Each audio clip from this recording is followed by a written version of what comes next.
Welcome to Soul Blazing. I'm Lisa Haisha. My guest today is a former music exec for Motown and many of the top artists in the world. Welcome, Kerry Gordy. Hi.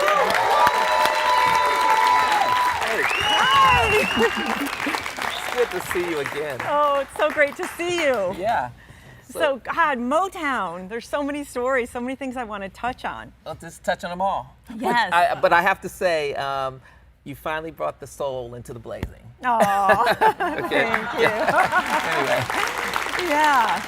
So tell me about Motown, the history of Motown. Your father created Motown. It began as a family, and my father was a songwriter originally, but what he wanted to do is create something that was more like a Ford assembly line, where an artist could come in, you know, kind of all raggedy, and then he could put his artist development and his songwriters and his producers and all of these things together. And when they would come in, they would be raggedy, but when they would go out, they would be a shiny new car, you know. Right. Yes. Yes. He was actually at one point he was on the assembly line working for Ford, and that's where he got the idea. Well, if they can do this with cars, maybe I could do this with artists. He's always been a songwriter, and so initially he started with the passion of music, and then as he started finding artists and finding talent like Smokey Robinson and Marvin Gaye and Stevie Wonder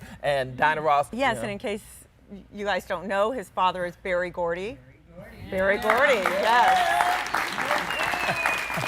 Right. Yes. Right.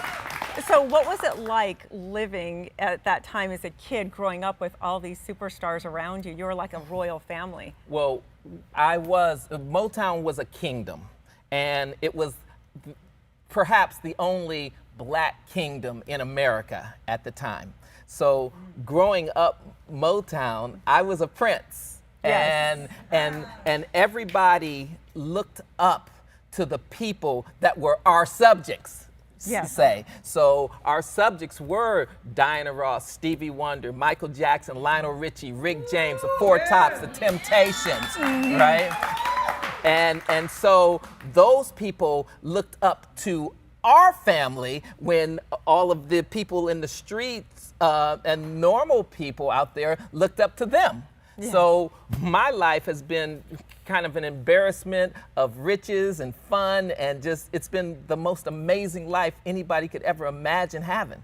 So tell me a juicy story, something that we don't know, you know, that about Michael Jackson or any of your guests.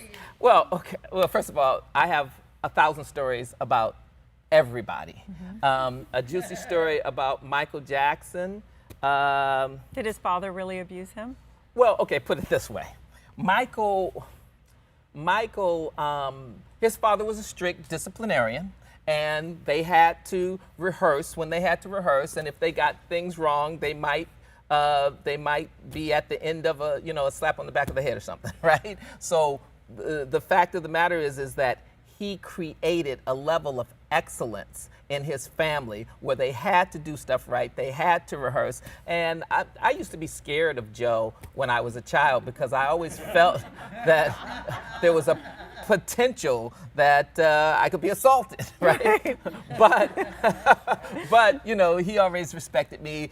That never happened. And I used to think, oh, that's rough for, you know, the Jacksons to be living under this type of thing until I managed Rick James. Okay. When I managed Rick James and he would be stoned and I couldn't get him in the car to get to the interview or to get to the place, I said, gosh, I wish I could just spank his butt. And then I said, well, maybe Joe wasn't so bad. Right, you understood. Right, I totally understood.